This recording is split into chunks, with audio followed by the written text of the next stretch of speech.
orang Amalek telah menyerbu tanah Negeb dan Siklak. Siklak telah dikalahkan oleh mereka. Perempuan-perempuan dan semua orang yang ada di sana, tua dan muda, telah ditawan mereka. Ketika Daud dan orang-orangnya sampai ke kota itu, tampaklah kota itu terbakar habis. Lalu menangislah Daud dan rakyat yang bersama-sama dengan dia itu. Dan Daud sangat terjepit karena rakyat mengatakan hendak melempari dia dengan batu.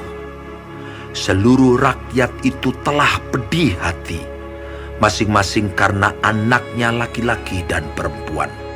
Tetapi Daud menguatkan kepercayaannya kepada Tuhan Allahnya. Lalu Daud memberi perintah kepada Imam Abiatar, "Bawalah efod itu kepadaku." Maka Abiatar membawa efod itu kepada Daud. Kemudian bertanyalah Daud kepada Tuhan, katanya, "Haruskah aku mengejar gerombolan itu? Akan dapatkah mereka kususul?" Dan ia berfirman kepadanya, Kejarlah, sebab sesungguhnya engkau akan dapat menyusul mereka dan melepaskan para tawanan. Wow, ternyata Daud nggak membalas ya, atau marah. Tapi Daud menguasai diri dan Dia datang sama Tuhan. Dia mencari tuntunan dari Tuhan. Kira-kira Daud menang nggak ya?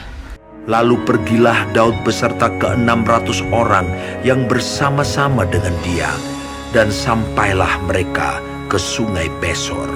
200 orang yang terlalu lelah untuk menyeberangi sungai Besor itu berhenti di sana. Maka Daud melanjutkan pengejaran itu beserta 400 orang. Kemudian mereka menemui seorang Mesir di padang. Ia tidak makan dan minum selama 3 hari 3 malam. Lalu membawanya kepada Daud. Mereka memberi dia roti, kemudian mereka memberi dia minum air, sepotong kue ara dan 2 buah kue kismis. Dan setelah dimakannya, ia segar kembali. Kemudian bertanyalah Daud kepadanya, "Budak siapakah engkau? Dan dari manakah engkau?"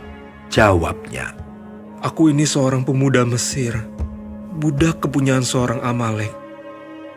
Tuanku meninggalkan aku karena 3 hari yang lalu aku jatuh sakit.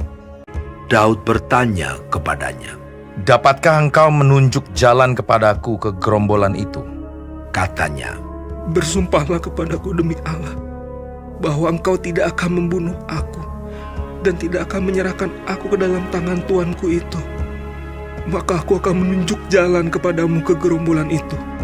Ia menunjuk jalan kepada Daud ke sana, dan tampaklah orang-orang itu berpencar-pencar di atas seluruh daerah itu, sambil makan, minum, dan mengadakan perayaan karena jarahan yang besar. Dan pada keesokan harinya, Daud menghancurkan mereka dari pagi-pagi buta sampai matahari terbenam. Tidak ada seorang pun dari mereka yang lolos, kecuali 400 orang muda yang melarikan diri dengan menunggang unta. Daud melepaskan semua apa yang dirampas oleh orang Amalek itu. Tidak ada yang hilang pada mereka, sampai anak laki-laki dan anak perempuan. Semuanya itu dibawa Daud kembali. Yeay, akhirnya Daud menang karena dia menguasai dirinya dan mendengar tuntunan dari Tuhan, melakukan apa yang menjadi kehendak Tuhan. Adik-adik masih ingat juga nggak ceritanya Raja Daud waktu dikejar sama Raja Saul? Coba kita lihat yuk. Pada suatu hari, ketika Daud pulang dari medan peperangan, ia disambut begitu meriah. Para wanita dari semua kota di Israel menyambut Raja Saul dan Daud. Mereka menyanyikan lagu gembira dan menari dengan memainkan rebana dan kecapi. Sambil menari-nari, para wanita bernyanyi demikian. Saul membunuh beribu-ribu musuh, tetapi Daud berpuluh-puluh ribu.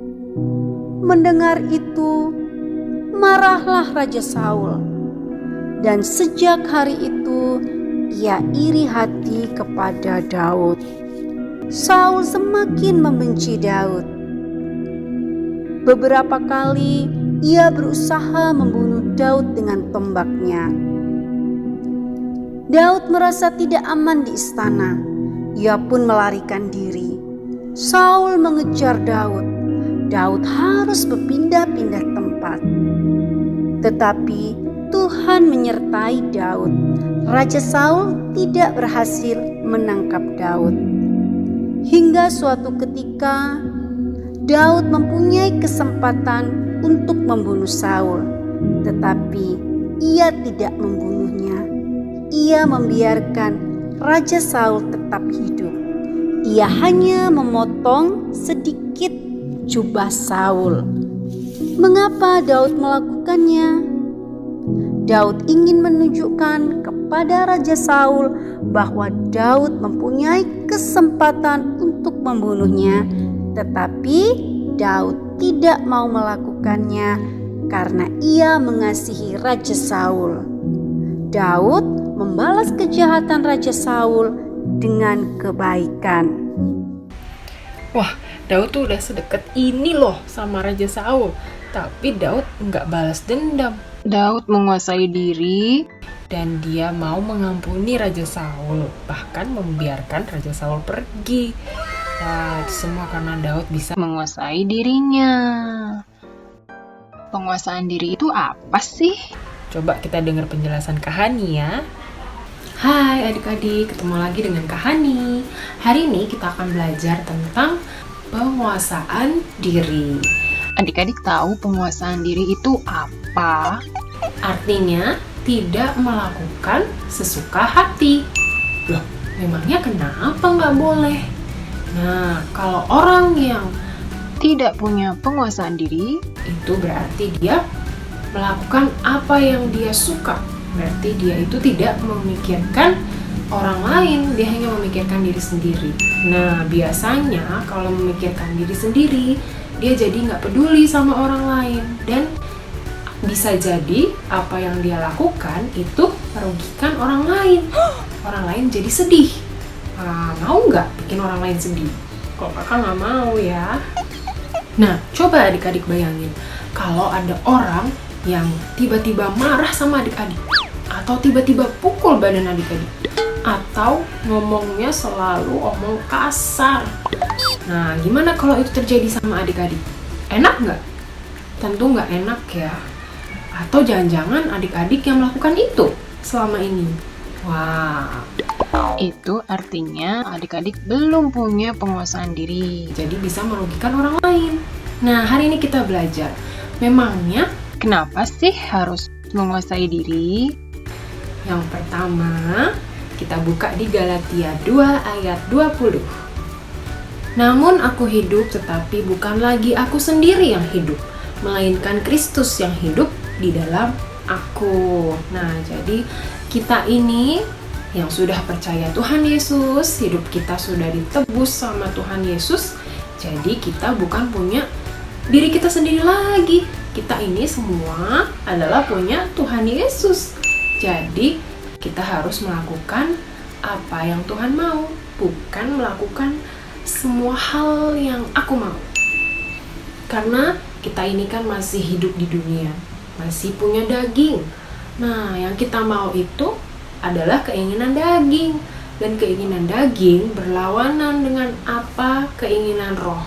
Tuhan itu adalah roh. Jadi keinginan kita seringkali berlawanan dengan keinginan Tuhan. Makanya kita perlu penguasaan diri. Emang apa sih yang Tuhan mau? Tuhan mau adalah kita mengasihi Tuhan dengan segenap hati, dengan segenap jiwa, dengan segenap kekuatan. Dan yang kedua, mengasihi sesama kita seperti kita mengasihi Tuhan.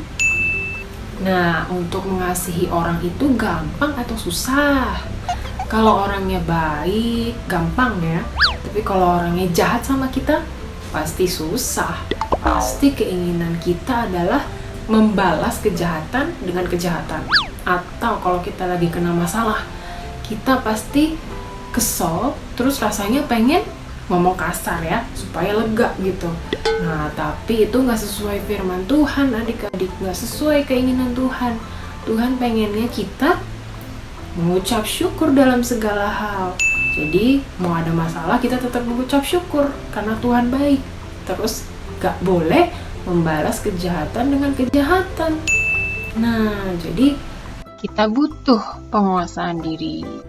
Nah, selama beberapa minggu ke depan kita akan belajar Bagaimana caranya menguasai diri dengan baik, dan kita perlu melakukan penguasaan diri di mana aja ya. Nah, makanya terus ikuti, terus datang Zoom ya, supaya adik-adik bisa tahu dan kita bisa Punya penguasaan diri yang sesuai dengan firman Tuhan. Oke, sampai ketemu lagi minggu depan adik-adik. Tuhan berkati.